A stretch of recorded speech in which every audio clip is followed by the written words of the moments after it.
तो आज हम लोग सीखेंगे fundamental theorem of arithmetic. Fundamental theorem of arithmetic, यह जो टॉपिक है क्लास 10th का रियल नंबर का फर्स्ट टॉपिक है। तो चलिए सीखते हैं कि what is the fundamental theorem of arithmetic.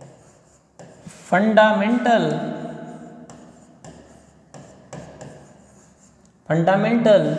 Theorem of arithmetic।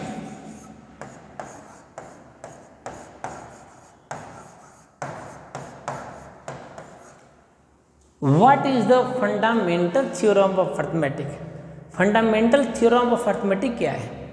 तो फंडामेंटल थ्योरम ऑफ अर्थमेटिक यह है कि एवरी कंपोजिट नंबर, जितने भी कंपोजिट नंबर हैं, कंपोजिट नंबर मतलब कंपोजिट नंबर उसको बोलते हैं कि वह जो नंबर है वह वन और खुद के अलावा दूसरे नंबर से भी क्या हो, कटता हो। जैसे अगर हम लोग एग्जाम्पल के थ्रू अगर समझते हैं तो जैसे देखते हैं 6,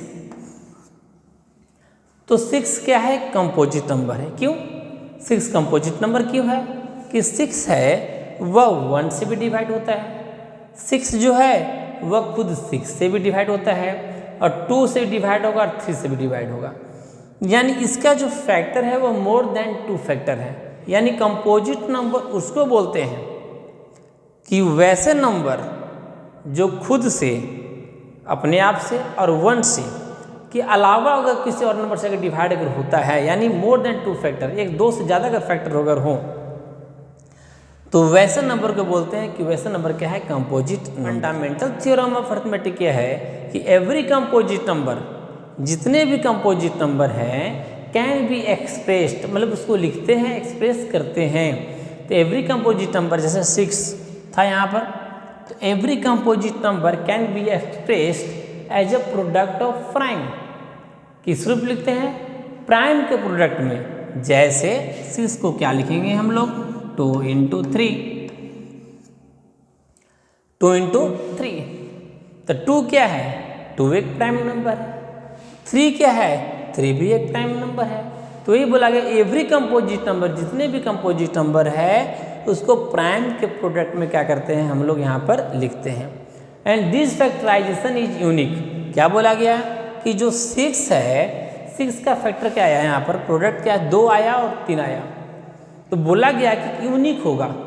यूनिक होगा कहने का मतलब कि 6 का अगर जो फैक्टर 2 और 3 है, यानी 6 यहाँ पर 2 और 3 से यहाँ पर क्या कर रहे हैं, 6 को 2 × 3 के प्राइम के फॉर्म में लिख रहे हैं, तो कभी 2 × 3 × 4 कभी नहीं होगा, हमेशा क्या होगा, 2 × 3 होगा। 2 भी प्राइम नंबर है और 3 भी क्या है यहाँ पर प्राइम नंबर है।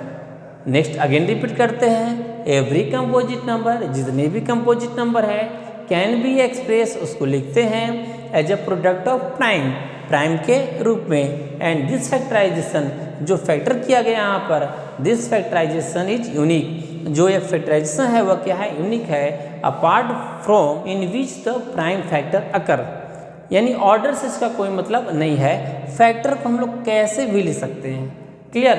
अगेन रिपीट करते हैं, what is the fundamental theorem of arithmetic. Fundamental theorem of arithmetic, every composite number can be expressed as a product of primes, and this factorization is unique apart from the order in which the prime factor occur। तो आप लोगों को fundamental theorem of arithmetic समझ में तो आ गया होगा। Composite number, every composite number can be expressed, can be expressed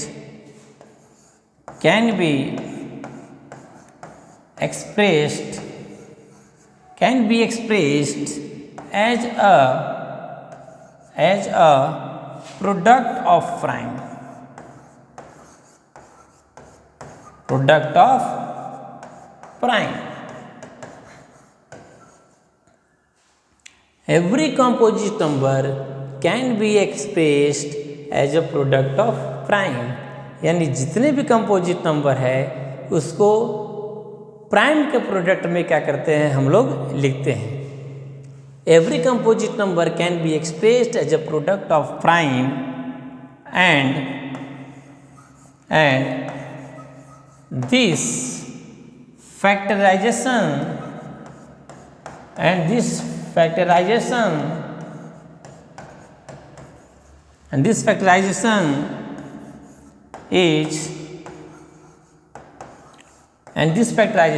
unique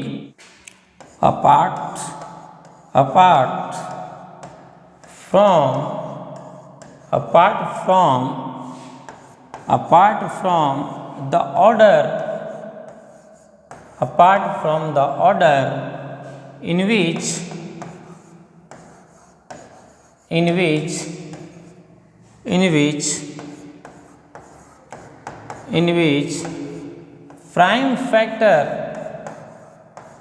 in which prime factor occur। तो क्या है यहाँ पर देखते हैं, किसको बोलेंगे यहाँ पर कि फंडामेंटल थ्योरम ऑफ अरिथमेटिक क्या है। फंडामेंटल थ्योरम ऑफ अरिथमेटिक क्या है, every composite number can be expressed as a product of primes and this factorization is unique apart from the order in which the prime factor occur. यानी जितने भी composite number है उसको in the product of prime में क्या कर सकते हैं उसको हम लोग लिख सकते हैं, और जिस फैक्टराइजेशन होगा उसका फैक्टर होगा वह एक यूनिक होगा apart from the order in which the prime factor occur. यानी उसके ऑर्डर जो होंगे वह इधर उधर हो सकते हैं, उसमें कोई दिक्कत परेशानी नहीं है। तो आपको फंडामेंटल थ्योरम ऑफ अरिथमेटिक आपको बहुत अच्छे से क्लियर से समझ में आ गया होगा, मुझे ऐसा पूर्ण विश्वास है। एक बहुत ही एक अच्छा क्वेश्चन है। क्वेश्चन यह है कि जीरो जो है वह कंपोजिट नंबर है कि नहीं है। जीरो है वह कंपोजिट नंबर है या नहीं, अगर क्यों नहीं है, जीरो जो है वह कंपोजिट नंबर है या नहीं है। कंपोजिट नंबर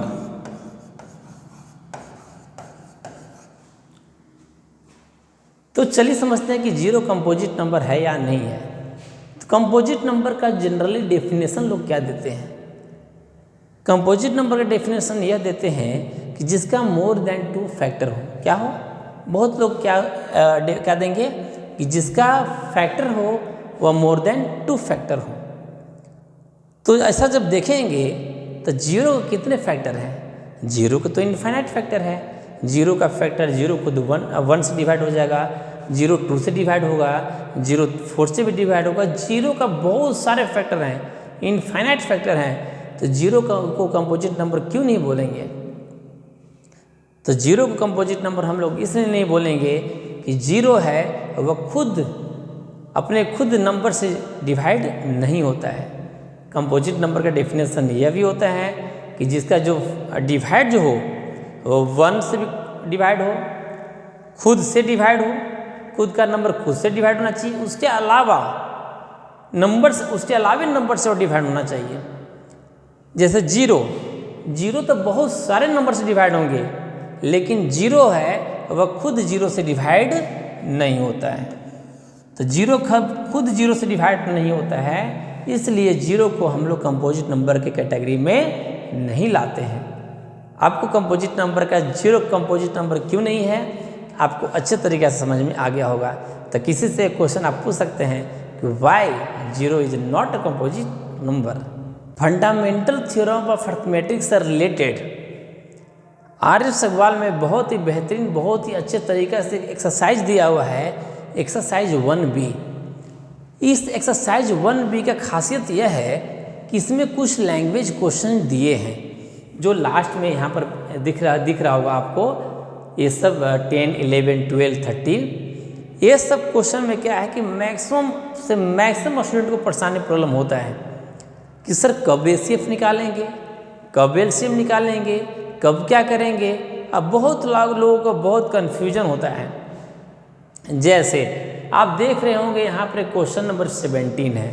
क्वेश्चन नंबर 17 क्या है, find the list number which when divided by 20, 25, 35 and 40 leave the remainder 14, 19, 29 and 34 respectively.